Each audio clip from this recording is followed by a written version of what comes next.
may have heard the term creative industry before, but what is the creative industry? To explain this question, I did a short questionnaire to those who didn't know it clearly before. Some say that it's a new output and polishing of knowledge ideas. Some say that it's conveying values through art. And others may believe it can express people's needs in a beautiful form. They also have other ideas. These ideas are so different, but we can find some common points among them. The common points are values and cultural related. They also mentioned art and beauty many times, and the nature of entertainment. Even though these people have no idea about the creative industry, they can still find similarities among them and have a vague definition of themselves. With this understanding, let's see what scholars say. Hesmond Hall gives a definition like this: the core cultural industry deal with the industrial production and circulation of text and are centrally reliant on the work of symbol creators. O'Connors explains that those activities will deal primarily in symbolic goods, goods whose primary economic value is derived from their cultural value. Cave's definition is like this: creative industries are those industries supplying goods and services that we broadly associated with cultural, artistic, or simply entertainment value. In that case, those industries around us, like movie production, fashion shows, and dance performance, all of these forms are the creative industries. So do we have any certain case to explain the significance of creative industries? Yes, we do.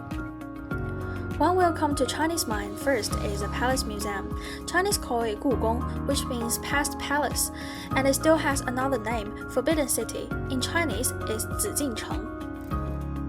The Forbidden City used to be the home of emperors of the Ming Dynasty and Qing Dynasty. In the history, total 15 emperors lived here before, and it has already stand there for 491 years. However, this historical heritage has already turned to a scenic spot that enjoys nearly 2 million collections and more than 30,000 visitors per day. So what do the Palace Museum do to promote this creative industry? First, Digital Palace. There is an official website of the Palace Museum, which contains basic information and more knowledge prepared for visitors. Through this website, there is a digital museum entrance. We can see the treasured collection on this website as we really are in the site. And there's also a live-action tour guide of the palace. With this, people can view the beautiful palace without coming to Beijing. The content on these websites digitalize the exhibits and real scenes in the Palace Museum and are open to the public for free. So we can see that it's interactive, new technique involved, and with cultural characteristic. Second, social media operations. The Palace Museum has many social media accounts in different social media platforms as Weibo, Xiaohongshu, and Instagram. They will share high-definition photos on social platforms, as well as simpler and more novel content that is different from what can be seen during traditional visits. Take Weibo as an example. The Palace Museum creates lots of hashtags like Daily Palace, Fall in Love with Forbidden City, and Calendar Reading. These contents have more diversity and cater to public taste, also brief and informed, suitable to the social media platform. So what's the Palace Museum impact as a creative industry? 1. Industrial competitiveness. The Palace Museum as a commercial organization, its primary goal is to make profits. With these creative approaches, it can attract more visitors. People who get a great experience will share this journey on their social circle, just as Joe said. As a result, responses like sharing emotional experiences with others or having a communal feeling from their customers and stimulate the firm's cultural production innovations. 2. Soft power, nation brand, and national image. Data shows that there were more than 2 million foreign tourists came to Beijing from January to September in 2024, and the Palace Museum has a must-to-go scenic spot, or more like a national symbol, shoulders the responsibilities to offer first image of China to the world. According to Wang, the concept and practice of branding is not only pertinent but also necessary to countries' global communication efforts in contemporary times. The Palace Museum makes a great effort in this aspect. The global image of China also affects the Chinese worldview conversely. Wang also points out that as one's national identity and international outlook invariably take shape and get sharpened in a transnational context, this exploration helps us to gain a better understanding of Chinese public evolving worldview. I interviewed my friends of their feelings to the Palace Museum. One of them answered me like this: "The Forbidden City is a gathering place of outstanding traditional Chinese culture. Its architectural styles, decorative arts, cultural relic collections, and so on all reflect the broad and profound nature of Chinese traditional culture. It's a pride of the Chinese nation." Another case is a global case, BTS. They published many albums like Love Yourself, Map of the Soul, and Proof. They also got the top 1 of the Billboard Hot 100 with their hot single Dynamite.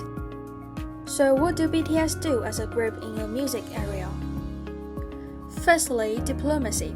In 2018, BTS was invited to give a speech on UN-themed Love Myself.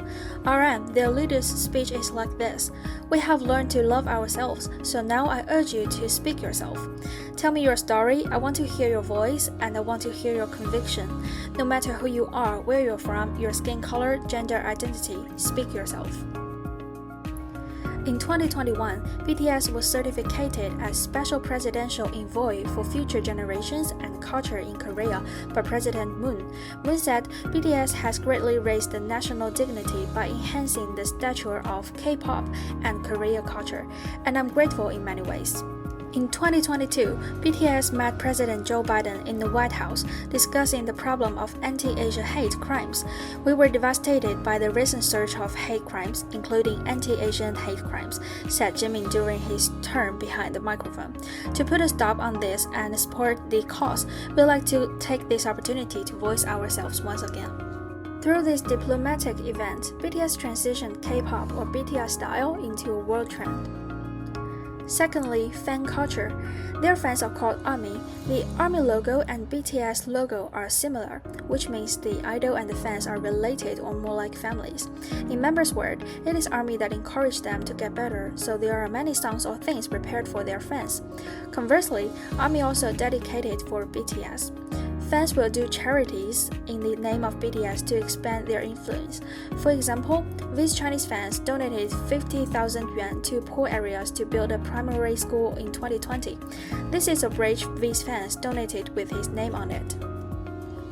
Fan group can also affect an individual's emotions. Take myself as an example. There was a time when I was anxious and depressed due to heavy study pressure. It's a friend from the BTS fan group who keeps encouraging me and listening to me. So what's the fact impact of BTS? Firstly, economic effect. According to Morian, what makes celebrities particularly interesting in the context of CCI is that they link production and consumption. BTS as celebrity leveraging star power to achieve business value. Their company keeps publishing products with BTS tags, such as their albums and their cartoon brand BT21.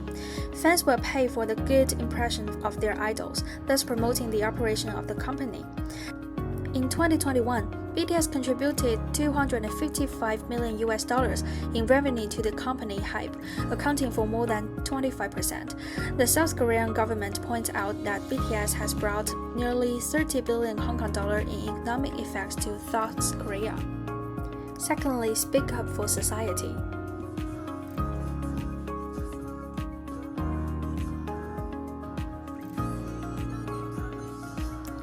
As I mentioned above, BTS made efforts to anti-Asian hate crimes.